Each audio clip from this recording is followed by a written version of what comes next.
হযরত ঈসা আলাইহিসসালাম ছিলেন বনু ইসরাইল বংশের সর্বশেষ নবী ও কিতাবধারী রাসূল। তিনি ইনজিল প্রাপ্ত হয়েছিলেন। তারপর থেকে শেষ নবী মুহাম্মদ সাল্লাল্লাহু আলাইহি ওয়াসাল্লাম এর আবির্ভাব পর্যন্ত আর কোনো নবী আগমন করেননি। এই সময়টাকে বা রাসূল আগমনের বিরতিকাল বলা হয়। কিয়ামত সংঘটিত হওয়ার অব্যবহিত কাল পূর্বে হযরত ঈসা আলাইহিসসালাম আল্লাহর হুকুমে পুনরায় পৃথিবীতে অবতরণ করবেন এবং মুহাম্মদী শরিয়ত অনুসরণে ইমাম মাহদীর নেতৃত্বে সারা পৃথিবীতে শান্তির রাজ্য কায়েম করবেন। তিনি উম্মতে মুহাম্মাদীর সাথে বিশ্ব সংস্কারের ব্রতী হবেন। তাই তার সম্পর্কে সঠিক ও বিস্তৃত ধারণা দেওয়া অত্যন্ত জরুরি বিবেচনা করে আল্লাহ পাক শেষ নবী মুহাম্মদ সাল্লাল্লাহু আলাইহি ওয়াসাল্লাম এর মাধ্যমে বিশ্ববাসীকে জানিয়ে দিয়েছেন। উল্লেখ্য যে মুসা আলাইহিসসালাম এর অনুসারী হওয়ার দাবিদার ইহুদিরা তাকে নবী বলে স্বীকার করেননি। অত্যন্ত লজ্জাকরভাবে তারা তাকে জৈনিক ইউসুফ মিস্ত্রির জারো সন্তান বলে আখ্যায়িত করেছে। নাউজুবিল্লাহ। অন্যদিকে ঈসা আলাইহিসসালাম এর ভক্ত ও অনুসারী হবার দাবিদার খ্রিস্টানরা বাড়াবাড়ি করে তাকে আল্লাহর পুত্র সূরা তওবা 9/30 বানিয়েছে। বরং ত্রিত্ববাদী খ্রিস্টানরা তাকে সরাসরি আল্লাহ সাব্যস্ত করেছে এবং বলেছে যে তিনি হলেন তিন আল্লাহর একজন। নাউজুবিল্লাহ। সূরা মায়েদা ৭৩ নম্বর আয়াত। অর্থাৎ ঈসা, মারিয়াম ও আল্লাহ প্রত্যেকেই আল্লাহ এবং তারা এটাকে বুদ্ধি বহির্ভূত সত্য বলে ক্ষান্ত হয়। অথচ এরূপ ধারণা পোষণকারীদের আল্লাহ দ্ব্যর্থহীনভাবে কাফির বলে ঘোষণা করেছেন। সূরা মায়েদা ৫/৭২-৭৩। কোরআন তার সম্পর্কে সঠিক তথ্য উপস্থাপন করেছে। আমরা এখন সেদিকে মনোনিবেশ করব। উল্লেখ্য যে হযরত ঈসা আলাইহিসসালাম সম্পর্কে পবিত্র কোরআনের মোট ১৫টি সূরায় ৯৮টি আয়াতে বর্ণিত হয়েছে। ঈসা আলাইহিসসালামের মা ও নানী। ঈসা আলাইহিসসালাম এর আলোচনা করতে গেলে তার মা ও নারীর আলোচনা আগেই করে নিতে হয়, কারণ তাদের ঘটনাবলীর সাথে ঈসার জীবনের গভীর যোগসূত্র রয়েছে। পূর্ববর্তী পয়গম্বরগণের শরিয়াতের প্রচলিত ইবাদত পদ্ধতির মধ্যে আল্লাহর নামে সন্তান উৎসর্গ করার রেওয়াজ চালু ছিল। এসব উৎসর্গিত সন্তানদের পার্থিব কোনো কাজকর্মে নিযুক্ত করা হতো না। এ পদ্ধতি অনুযায়ী ঈসার নানী অর্থাৎ ইমরানের স্ত্রী নিজের গর্ভস্থ সন্তান সম্পর্কে মানত করলেন যে তাকে বিশেষভাবে আল্লাহর ঘর বাইতুল মুকাদ্দাসের খিদমতে নিয়োজিত করা হবে। তিনি ভেবেছিলেন যে পুত্র সন্তান হবে, কিন্তু যখন তিনি কন্যা সন্তান প্রসব করলেন তখন আক্ষেপ করে বললেন, হে আল্লাহ, আমি কন্যা প্রসব করেছি। সূরা আলে ইমরান ৩৬ নম্বর আয়াত। অর্থাৎ একে দিয়ে তো আমার মানত পূর্ণ হবে না। কিন্তু আল্লাহর ইচ্ছা ছিল অন্যরূপ। তিনি উক্ত কন্যাকে কবুল করে নেন। বস্তুত ইনিই ছিলেন মারিয়াম বিনতে ইমরান, যিনি ঈসা আলাইহিসসালাম এর কুমারী মাতা ছিলেন। রাসূলুল্লাহ সাল্লাল্লাহু আলাইহি ওয়াসাল্লাম যাকে জান্নাতের শ্রেষ্ঠ ৪ জন মহিলার অন্যতম হিসেবে বর্ণনা করেছেন।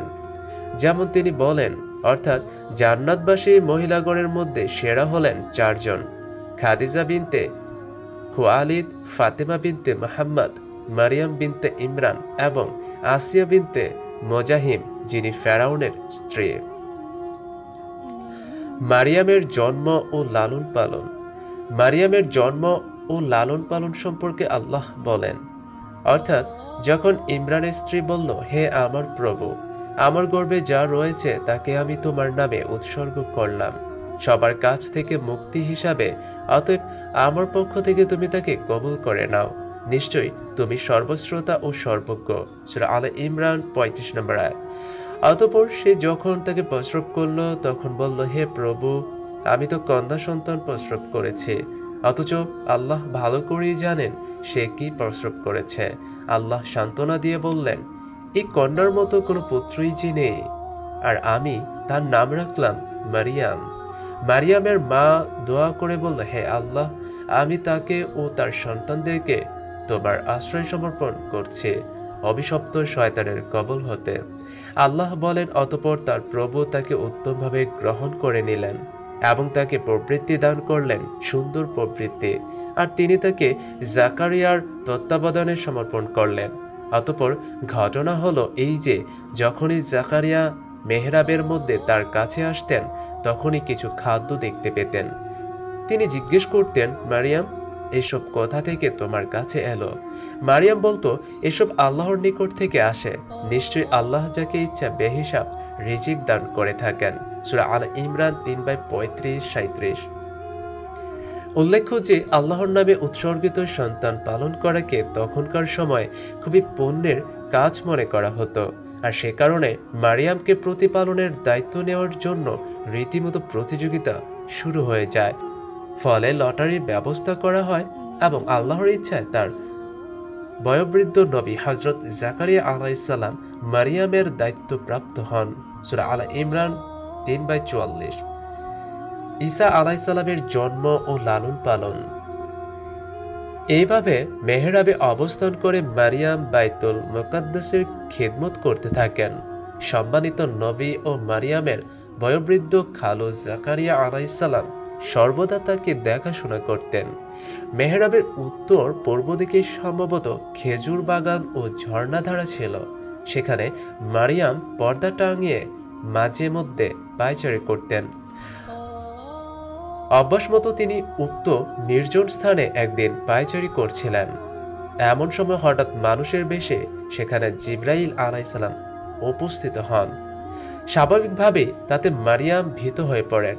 এ বিষয়ে কোরআনী বর্ণনা নিম্নরূপ, অর্থাৎ, হে মুহাম্মদ, আপনি এই কিতাবে মারিয়ামের কথা বর্ণনা করুন যখন সে তার পরিবারের লোকজন হতে পৃথক হয়ে পূর্ব দিকে এক স্থানে আশ্রয় নিল। সূরা মারিয়াম 16 নম্বর আয়াত। অতঃপর সে তাদের থেকে আড়াল করার জন্য পর্দা টাঙিয়ে নিল। অতঃপর আমরা তার নিকটে আমাদের রূহ অর্থাৎ জিব্রাইলকে প্রেরণ করলাম। সে তার কাছে গিয়ে পূর্ণাঙ্গ মানবাকৃতিতে আত্মপ্রকাশ করল। মারিয়াম বলল, আমি তোমার থেকে করুণাময় আল্লাহর আশ্রয় প্রার্থনা করছি, যদি তুমি আল্লাহ ভীরু হও। সে বলল, আমি তো কেবল তোমার প্রভুর প্রেরিত, এজন্য যে আমি তোমাকে একটি পবিত্র পুত্র সন্তান দান করে যাব। মারিয়াম বলল, কিভাবে আমার পুত্র সন্তান হবে, অথচ কোনো মানুষ আমাকে স্পর্শ করেনি এবং আমি ব্যভিচারিণী নই।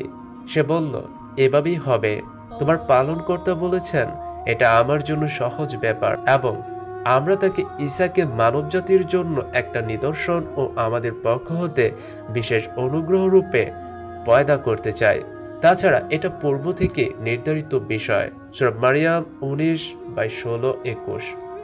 অতঃপর জিবরাইল মারিয়ামের মুখে অথবা তার পরিহিত জামায় ফুঁক মারলেন এবং তাতে তার গর্ভ সঞ্চার হলো। সূরা আম্বিয়া 21:91।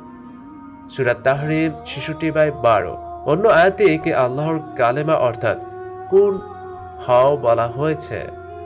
সূরা আলে ইমরান 3:45। অতঃপর আল্লাহ বলেন, অতঃপর মারিয়াম গর্ভে সন্তান ধারণ করল এবং তৎসহ একটু দূরবর্তী স্থানে চলে গেল। এমতো অবস্থায় প্রসব বেদনা তাকে একটি খরজুর বৃক্ষের মূলে আশ্রয় নিতে বাধ্য করল। তখন সে বলল, হায়, আমি যদি এর আগে মারা যেতাম এবং আমি যদি মানুষের স্মৃতি থেকে বিলুপ্ত হয়ে যেতাম। এমন সময় ফেরেশতা তাকে নিম্নদেশ থেকে অর্থাৎ পার্শ্ববর্তী নিম্নভূমি থেকে আওয়াজ দিয়ে বলল, তুমি দুঃখ করো না, তোমার পালনকর্তা তোমার পাদদেশে একটি ঝর্ণা দ্বারা সৃষ্টি করেছেন, আর তুমি খরজুর বৃক্ষের কাণ্ড ধরে নিচের দিকে নাড়া দাও, তা থেকে তোমার দিকে সুপক্ষ খেজুর পতিত হবে।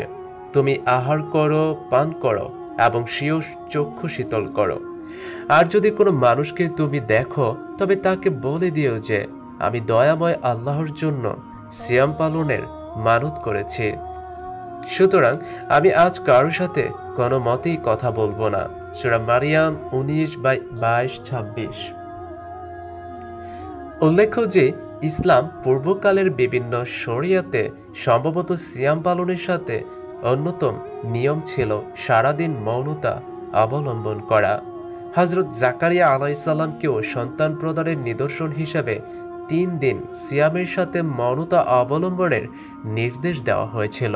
তবে ওই অবস্থায় ইশারা ইঙ্গিতে কথা বলার অবকাশ ছিল। সূরা মারিয়াম 19/10-11। একইভাবে মারিয়ামকেও নির্দেশ দেওয়া হলো। সূরা মারিয়াম 19/26। যেহেতু ঈসা আলাইসাল্লাম এর জন্মগ্রহণের ব্যাপারটি সম্পূর্ণভাবে অলৌকিক, তাই তার গর্ভধারণের মেয়াদ স্বাভাবিক নিয়মের বহির্ভূত ছিল বলে ধরে নিতে হবে। 9 মাস 10 দিন পরে সন্তান প্রসব শেষে 40 দিন নেফাস অর্থাৎ রজস্রাব হতে পবিত্রতার মেয়াদও এখানে দ্রষ্টব্য না হওয়াই সমীচীন। অথচ ঈসাকে গর্ভধারণের ব্যাপারটাও যেমন নিয়ম বহির্ভূত, তার ভূমিষ্ঠ হওয়া ও তার মায়ের পবিত্রতা লাভের পুরো ঘটনাটাই নিয়ম বহির্ভূত এবং অলৌকিক। আর এটা আল্লাহর জন্য একেবারেই সাধারণ বিষয়। স্বামী স্ত্রীর মাধ্যমে সন্তান জন্ম হবে, মাকে 10 মাস গর্ভধারণ করতে হবে ইত্যাদি নিয়ম আল্লাহর সৃষ্টি, এবং এই নিয়ম ভেঙে সন্তান দান করাও তারই এখতিয়ার। এদিকে ইঙ্গিত করে আল্লাহ বলেন, অর্থাৎ নিশ্চয়ই আল্লাহর নিকটে ঈসার দৃষ্টান্ত হলো আদমের মতো। তাকে তিনি মাটি দিয়ে সৃষ্টি করেন এবং বলেন, হয়ে যাও, ব্যাস হয়ে গেল। যা তোমার প্রভু আল্লাহ বলেন সেটাই সত্য, অতএব তুমি সংশয়বাদীদের অন্তর্ভুক্ত হও না। সূরা আলে ইমরান 3/59-60। অর্থাৎ আদমকে যেমন পিতামাতা ছাড়াই সৃষ্টি করা হয়েছে, ঈসাকেও তেমনি পিতা ছাড়াই শুধু মায়ের মাধ্যমে সৃষ্টি করা হয়েছে। আর এটাই যে সত্য এবং এর বাহিরে যাবতীয় জল্পনা কল্পনা যে মিথ্যা, এই কথাও উপরোক্ত আয়াতে দ্বন্দ্বহীনভাবে বলে দেওয়া হয়েছে। দুর্ভাগ্য এই যে বনু ইসরায়েলের নবী ও রাসূল হয়ে ঈসা আলাইসাল্লাম এর আগমন ঘটল, সেই ইহুদি নাসারাই আল্লাহর উক্ত ঘোষণাকে মিথ্যা বলে গণ্য করেছে। অথচ এই হতভাগারা মারিয়ামের পূর্ব দিকে যাওয়ার অনুসরণে পূর্ব দিককে তাদের কিবলা বানিয়েছে। এখানে আরেকটি বিষয় লক্ষণীয় যে মারিয়ামকে খেজুর গাছের কাণ্ড ধরে নাড়া দিতে বলা হয়েছে, যাতে সুপক্ষ খেজুর নিচে পতিত হয়। এটাতে বোঝা যায় যে ওটা ছিল তখন খেজুর পাকার মৌসুম, অর্থাৎ গ্রীষ্মকাল। আর খ্রিস্টানরা কথিত যীশু খ্রিস্টের জন্মদিন তথা তাদের ভাষায় এক্সমাস ডে বা বড়দিন উৎসব পালন করা থাকে শীতকালে 25শে ডিসেম্বর তারিখে। অথচ এর কোনো ভিত্তি তাদের কাছেই নেই। যেমন কোনো ভিত্তি নেই মুসলমানদের কাছে 12ই রবিউল আউয়াল একই তারিখে শেষ নবী মুহাম্মদ সাল্লাল্লাহু আলাইহি সাল্লাম এর জন্ম ও মৃত্যু দিবস পালনের। অথচ জ্যোতির্বিজ্ঞানের হিসাব অনুযায়ী রাসূলের জন্মদিবস ছিল 9 রবিউল আউয়াল সোমবার ও মৃত্যু তারিখ ছিল 12ই রবিউল আউয়াল সোমবার। ইসলামে কারো জন্ম বা মৃত্যু দিবস পালনের বিধান নেই। ক্রুসেড যুদ্ধের সময় খ্রিস্টান বাহিনীর বড়দিন পালনের দেখা দেখি 605 অথবা 625 হিজরিতে ইরাকের এরবল প্রদেশের গভর্নর আবু সাইদ মুজাফফরউদ্দিন কুকুবরে 850 586-632 হিজরি এর মাধ্যমে কথিত ঈদে মিলাদুন্নবীর প্রথা প্রথম চালু হয়। এই বিদ আতি প্রথা কোনো কোনো মুসলিম দেশে, বিশেষ করে ভারত উপমহাদেশের শিখর গেড়ে বসেছে। এখানে আরেকটি বিষয় লক্ষণীয় যে খেজুর গাছের ঘোড়া ধরে নাড়া দেওয়া কখনই সম্ভব নয়, বিশেষ করে একজন সদ্য প্রসূত সন্তানের মায়ের পক্ষে। এর মধ্যে এ বিষয়ে ইঙ্গিত রয়েছে যে নেকির কাজে আল্লাহর উপরে ভরসা করে বান্দাকে অবশ্যই এগিয়ে যেতে হবে। যত সামান্যই হোক কাজ করতে হবে, আল্লাহ তাতে বরকত দেবেন। যেমন তালুত ও দাউদকে আল্লাহ দিয়েছিলেন এবং যেমন শেষ নবী সাল্লাল্লাহু আলাইহি ওয়াসাল্লামকে আল্লাহ সাহায্য করেছিলেন। বিশেষভাবে হিজরতের রাত্রিতে মক্কা থেকে সময়, হিজরতকালীন সফরে এবং বদর ও খন্দক যুদ্ধের কঠিন সময়ে। অতএব আমরা ধরে নিতে পারি যে মারিয়ামের গর্ভধারণ, সন্তান প্রসব ও প্রসব পরবর্তী পবিত্রতা অর্জন সবই ছিল অলৌকিক এবং সবই অত্যন্ত দ্রুত সময়ের মধ্যে সম্পূর্ণ হয়। এরপরে ঘটনা আমরা সরাসরি কোরআন থেকে বিবৃত করব। আল্লাহ বলেন, অতঃপর মারিয়াম তার সন্তানকে নিয়ে তার সম্প্রদায়ের কাছে উপস্থিত হলো। তারা বলল, হে মারিয়াম, তুমি একটা আশ্চর্য বস্তু নিয়ে এসেছ। হে হারুনের বোন, তোমার পিতা কোনো অসৎ ব্যক্তি ছিলেন না, কিংবা তোমার মাতাও কোনো ব্যভিচারিণী মহিলা ছিলেন না। সূরা মারিয়াম 19/27-28। কওমের লোকদের এই ধরনের কথা ও সন্দেহের জবাবে নিজে কিছু না বলে বিবি মারিয়াম তার সদ্য প্রসূত সন্তানের দিকে ইশারা করলেন, অর্থাৎ এ কথার জবাব সেই দেবে, কেননা সে আল্লাহর দেওয়া এক অলৌকিক সন্তান, যা কওমের লোকেরা জানে না। আল্লাহ বলেন, অতঃপর মারিয়াম ঈসার দিকে ইঙ্গিত করল। তখন লোকেরা বলল, কোলের শিশুর সাথে আমরা কিভাবে কথা বলবো? ঈসা তখন বলে উঠল, আমি আল্লাহর দাস। তিনি আমাকে কিতাব ইনজিল প্রদান করেছেন এবং আমাকে নবী করেছেন। আমি যেখানেই থাকি তিনি আমাকে বরকতময় করেছেন। তিনি আমাকে জোরালো নির্দেশ দিয়েছেন যতদিন জীবিত থাকি ততদিন সালাত ও যাকাত আদায় করতে এবং আমার মায়ের অনুগত থাকতে। আল্লাহ আমাকে উত্তপ্ত ও হতবাগা করেননি। আমার প্রতি শান্তি যেদিন আমি জন্মগ্রহণ করেছি, যেদিন আমি মৃত্যুবরণ করব এবং যেদিন জীবিত পুনরুত্থিত হব। সূরা মারিয়াম 19/29-33। ঈসার উপরোক্ত বক্তব্য শেষ করার পর সংশয়বাদী ও বিতর্ককারী লোকদের উদ্দেশ্য করে আল্লাহ বলেন, ইনি হলেন মারিয়াম পুত্র ঈসা, আর ওটাই হলো সত্য কথা যা উপরে বর্ণিত হয়েছে, যে বিষয়ে লোকেরা অহেতুক বিতর্ক করে থাকে। সূরা মারিয়াম 34 নম্বর আয়াত। আল্লাহ এমন নন যে তিনি সন্তান গ্রহণ করবেন, যেমন অতিভক্ত খ্রিস্টানরা বলে থাকে যে ঈসা আল্লাহর পুত্র। নাউযুবিল্লাহ। তিনি মহাপবিত্র। যখন তিনি কোনো কাজ করার সিদ্ধান্ত নেন তখন বলেন, হও, বেশ হয়ে যায়। ঈসা আরও বলল, নিশ্চয়ই আল্লাহ আমার পালনকর্তা এবং তোমাদের পালনকর্তা, অতএব তোমরা তার ইবাদত করো। মনে রেখো, এটাই হলো সরল পথ। সূরা মারিয়াম 19/34-36। কিন্তু সদ্যপ্রসূত শিশু ঈসার মুখ দিয়ে অনুরূপ সারগর্ভ কথা শুনেও কি কওমের লোকেরা আশ্বস্ত হতে পেরেছিল? কিছু লোক আশ্বস্ত হলেও অনেকে পারেনি। তারা নানা বাজে কথা রটাতে থাকে। তাদের ওইসব বাক বিতণ্ডার প্রতি ইঙ্গিত করে পরবর্তী আয়াতে আল্লাহ বলেন, অতঃপর তাদের মধ্যকার বিভিন্ন দল বিভিন্ন মত ও পথে বিভক্ত হয়ে গেল। দুনিয়াতে যার শেষ হবে না। অতএব কিয়ামতের মহাদিবস আগমনকালে অবিশ্বাসী কাফিরদের জন্য ধ্বংস। যেদিন তারা চমৎকারভাবে শুনবে ও দেখবে, যেদিন তারা সবাই আমার কাছে আগমন করবে। কিন্তু আজ জালেমরা প্রকাশ্য বিভ্রান্তিতে রয়েছে। সূরা মারিয়াম 19/37-38।